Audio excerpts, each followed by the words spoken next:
for watching, like the viewers and the people that pay the bills, the audience, that they're watching these anglers just stare at their screen all day, and it's not exciting to watch, like flipping or throwing top water, that kind of thing. So that's another topic that's interesting that I've been reading. Like, do you want to watch this, or you want to watch Rick Clunn making 2,000 casts? Yeah, that's a great point. But at the same time, I want to watch people catch fish. Exactly. And if the fish are in the middle of the lake and suspended and nobody's catching them, it's so there's two sides to all of it. I'm going to do a vlog today. I'm going to slap NASCAR because what's happening in NASCAR, just really pissed me off. They've got the Xfinity series, which is one level below the Cup cars, and Kyle Busch is notorious. Denny Hamlin was there yesterday.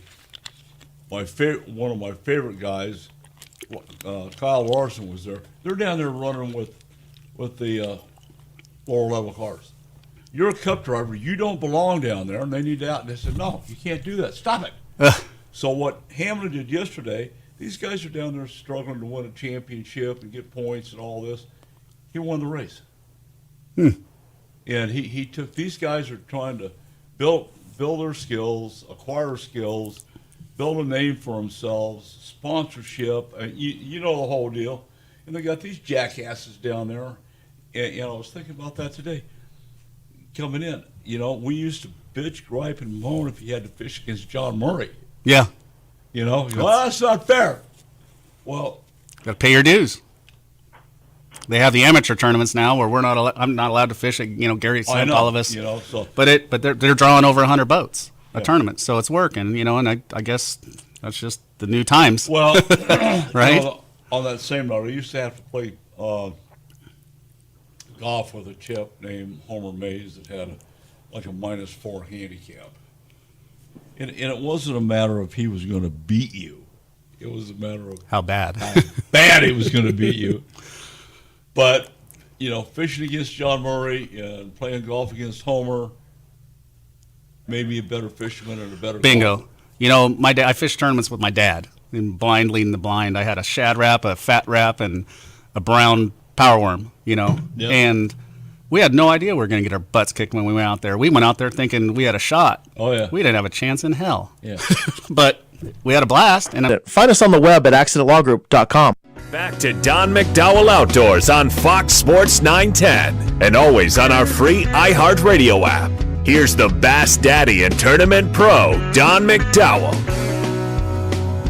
All right, we're back talking with Matt Shura on seasonal variations, and now we're going to switch gears and talk to one of my favorite people, besides Matt, James Kugenauer, the master rod builder for Rim Country Custom Rods, hanging out at the commission for AZGFD. James, tell me, how was your trip up to Duncanby Lodge?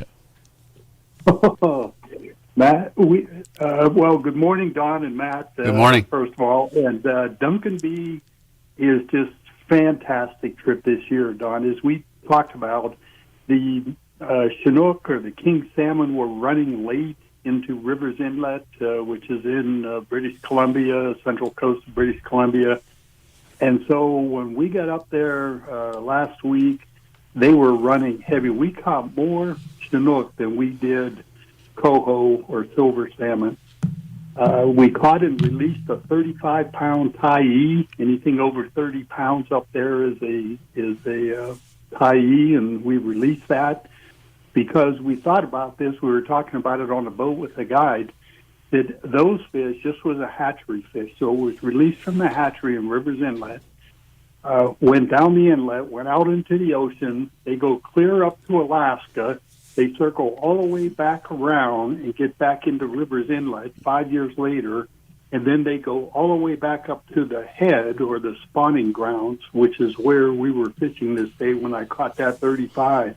Wow. And we said, we got to let this fish go. This fish is like at the 2-yard line after 5 years getting ready to spawn, and who am I to take that fish out of the water?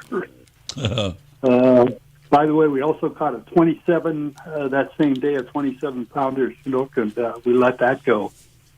But fishing was just off the chart. We probably brought home 150 pounds of fish, so all good. But you guys were talking about fishing line earlier. I want to share the experience with that. Up there, a lot of lingcod, a lot of halibut fishing, and we're down in 300 feet of water. But they use heavy braid line up there. But what a miracle! I remember trying to fish with monofilament and fluorocarbon. Yes, sir. Those kind of depths. And when you put that braid on, it's like you've got your finger on that fish at 300 feet. You can feel it pick up the bait. You know exactly No when the stretch. fish is there. Yeah. No, It was a great fun. Now the work begins as soon as you set that hook for both a lingcod and a halie. Yeah, but you're singing my song yeah, on great that fun. on that braid. Absolutely. Yep.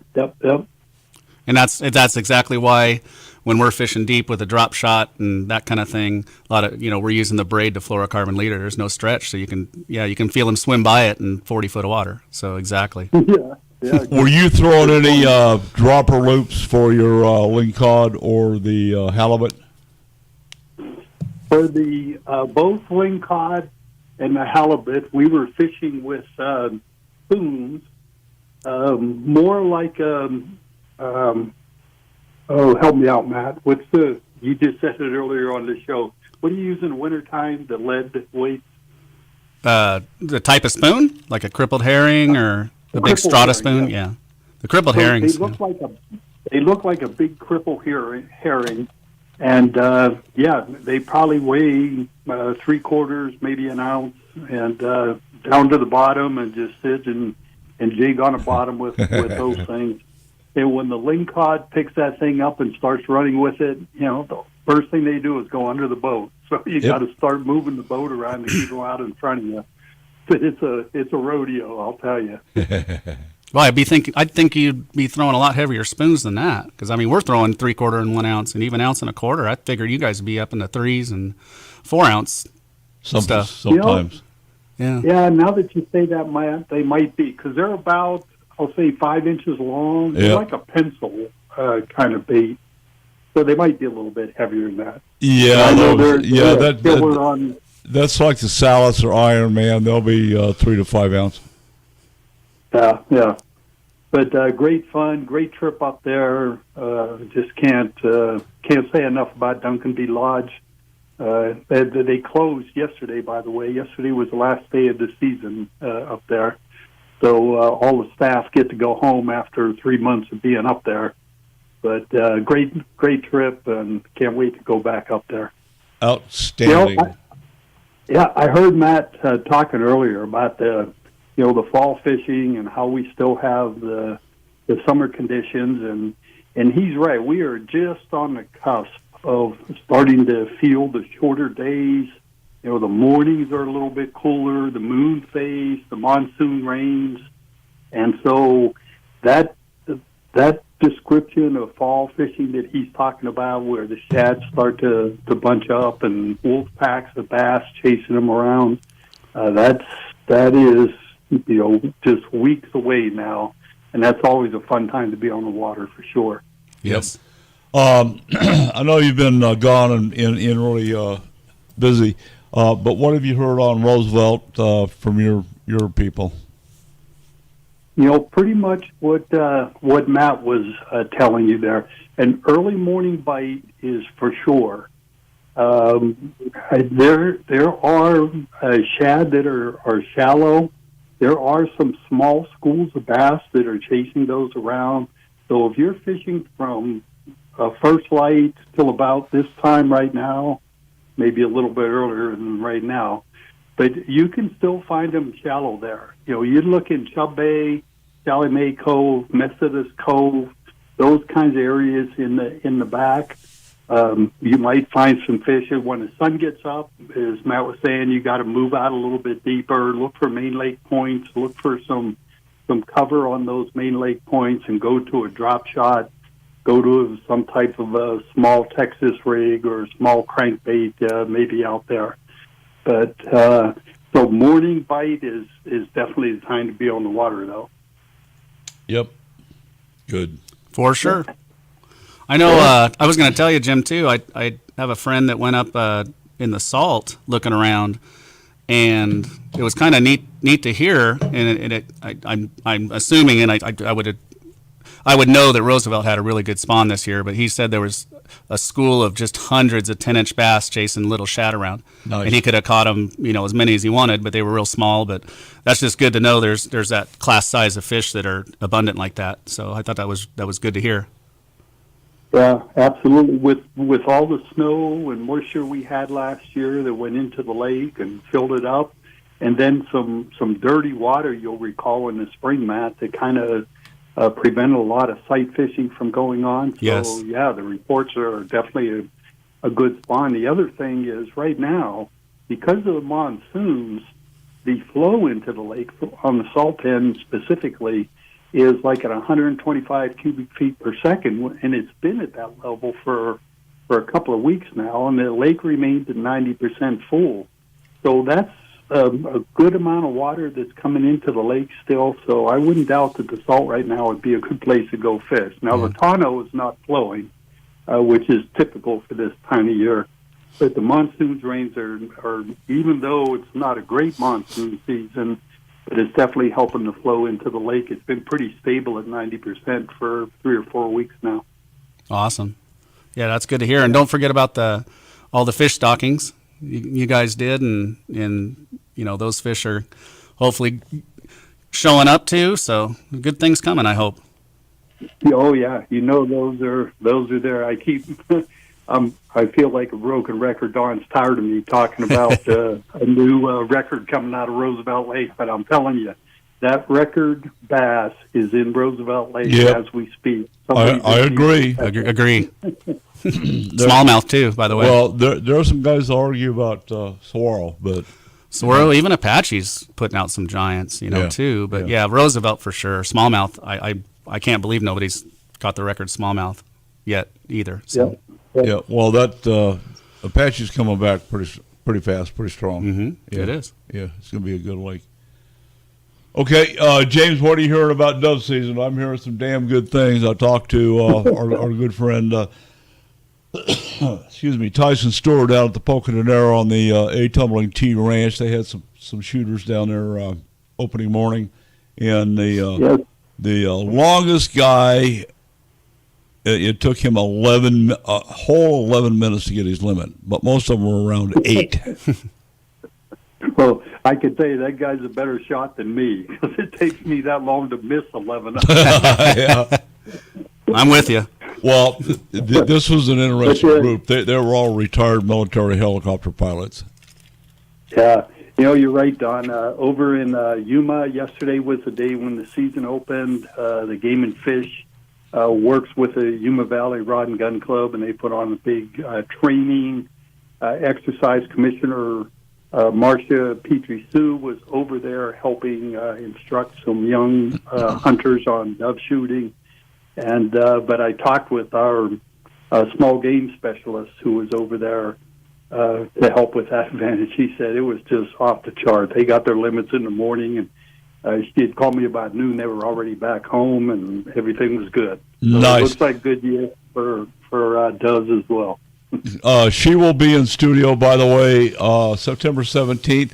James, we have to flip into a break. Can you hold over for us? Because I've got some other AZGFD business we need to discuss. I'm Don McDowell. We've got Commissioner Guggenauer on the line. Matt Shura's in here with all kinds of really cool stuff. and Doug, I think Doug's full of baloney, man. He's got to be at the. No, I'm not. Yeah, you are. Yeah, you are. I don't want to hear that. Yeah. I cleaned that up, by the way. Fox Sports 910. Check this out. This is The Herd. You're excited. I'm excited. With Capt. God, I start talking about waffles. I'm like, God, boy, that tastes really good right now. Or the Dairy Queen. I don't know. I have to tell you, we have a pretty good presence on Instagram and doing stuff for the ranching community and the Arizona Deer Association. We posted some stuff up for Carter. or will today. I don't know if he's got it posted. But with all the crap that's coming, we've got the government has already come out and said we got a second pandemic coming. They got a new vax that's going to be available in the fall. And Masks. and Excited to wear masks masks okay. again. The mandates were illegal. Stop it. They were just illegal. Supreme Court said so. And I got people arguing with me. It's like, you can't argue with idiots. You just can't. Okay. So I just leave it go. But the stuff that we're seeing about bioengineered food, GMO. I'm hard pressed. I'll tell you how bad it is. I went to a commission meeting last month. We were up in Cottonwood, and I'm not a breakfast guy, so lunchtime comes around, I need some crackers or something. Right. And Same. Everybody broke for lunch, so I hopped in my truck. I think, I'll go get a hamburger. But I've read so much stuff about hamburger, all the stuff, and like The mystery meat. yeah. Wendy's in the mystery meat. Yeah. And another one that's getting a really bad rap, which is surprising, is Arby's. Come on, Arby's. My lunchtime consisted of pulling into CVS, getting a Snickers bar, going back to the commission meeting. Yeah. And then I couldn't sit still. Well, my problem is in a motorhome, when they shut down all the dining rooms and shut down all that, I can knock on the drive-through window to try to get something to eat, and they don't. A lot of them won't even serve you if you walk up. No. So now look like a bum out there trying to give a guy, that's in line $20 to get me a hamburger. So, I mean, I know it's a small problem in the big picture, but well, I know. But when you drive for 18 hours to California and you're starving, so yeah.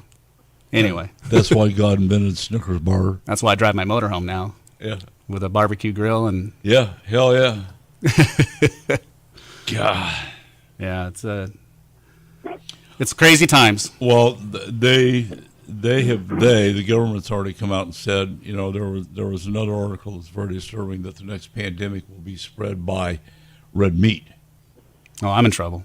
Yeah, me too. Well, no, I'm not. I'm raising my own.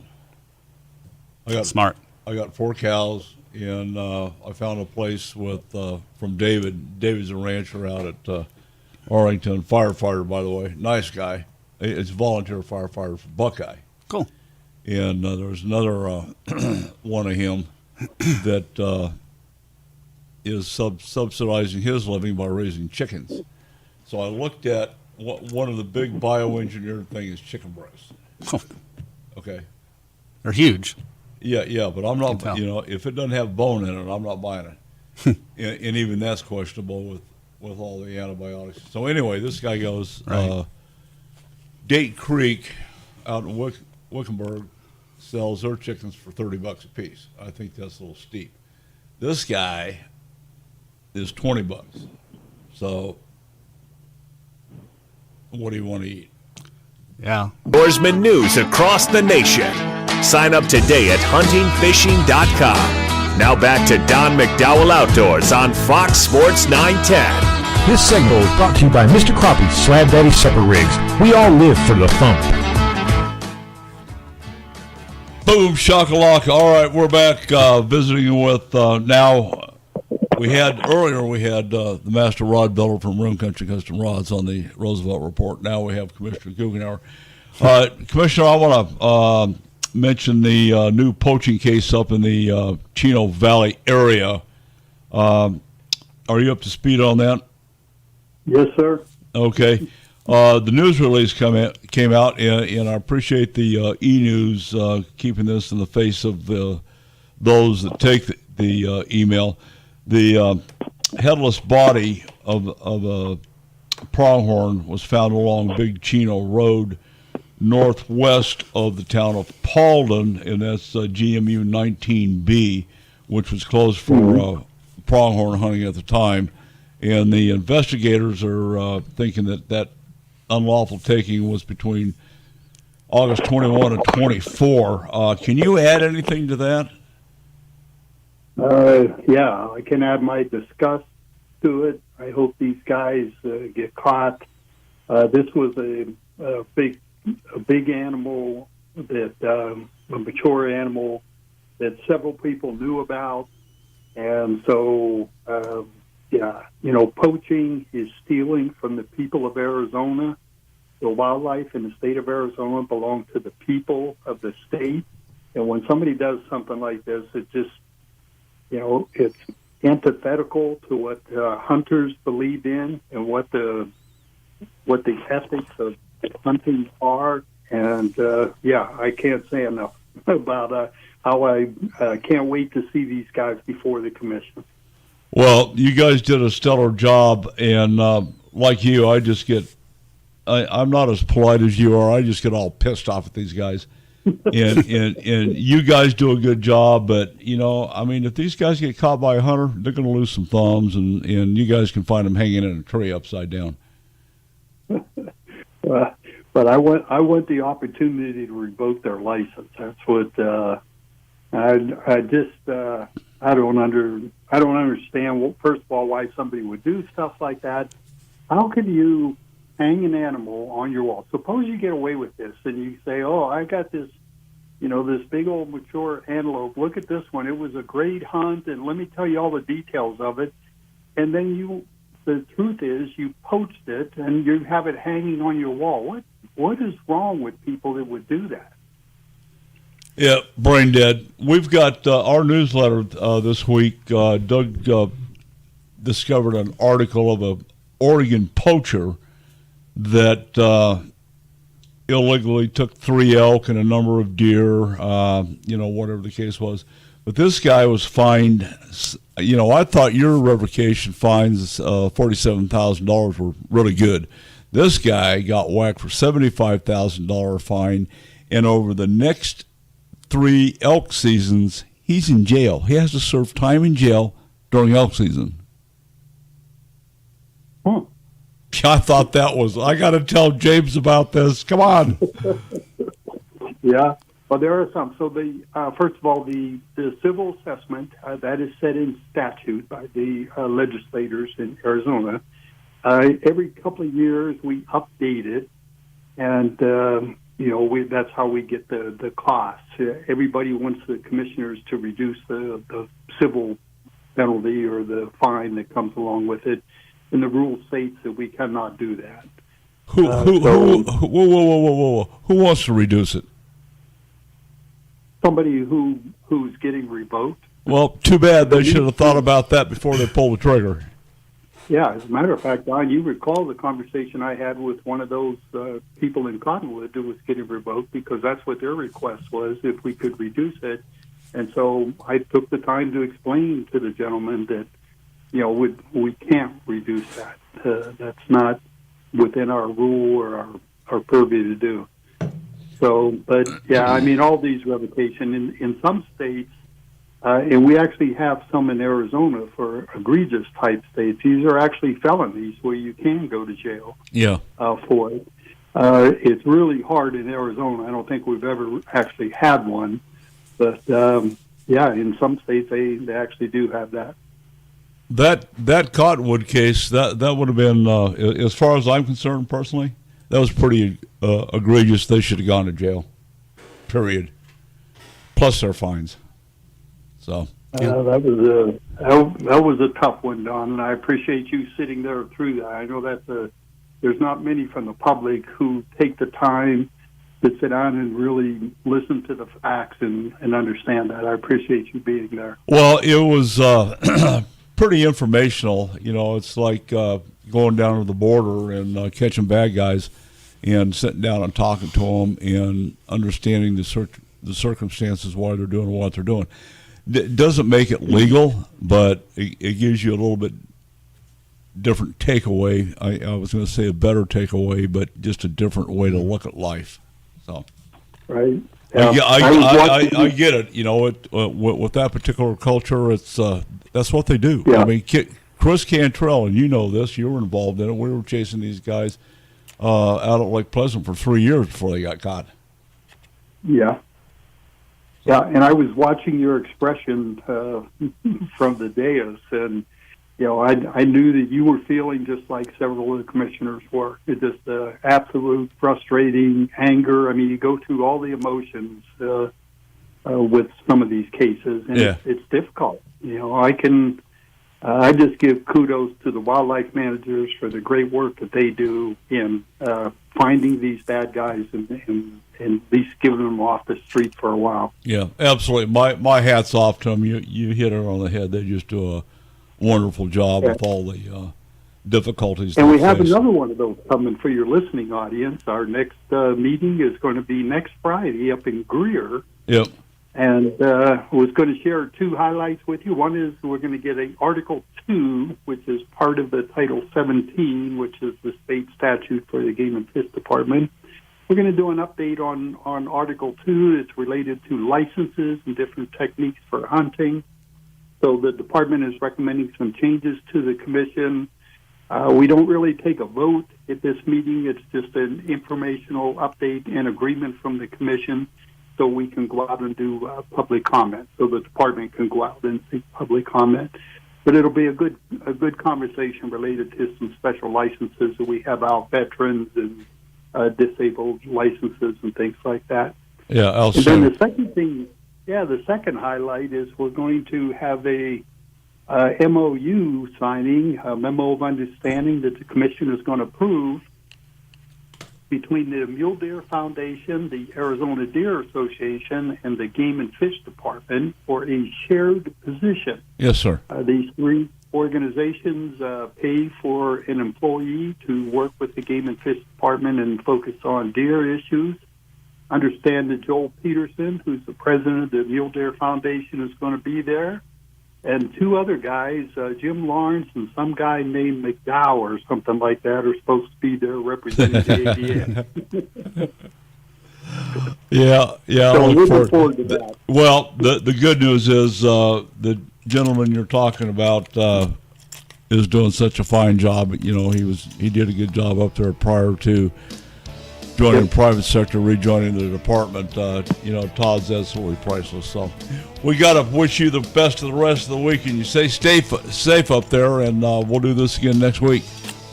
Happy Labor Day. You too. All care, right, Jim. thank you. James Guggenauer, wonderful commissioner for AZGFD. Matt's in the house. Doug's, I know he's at the Waffle House. And this is Fox Sports 910. We'll be back after a short break.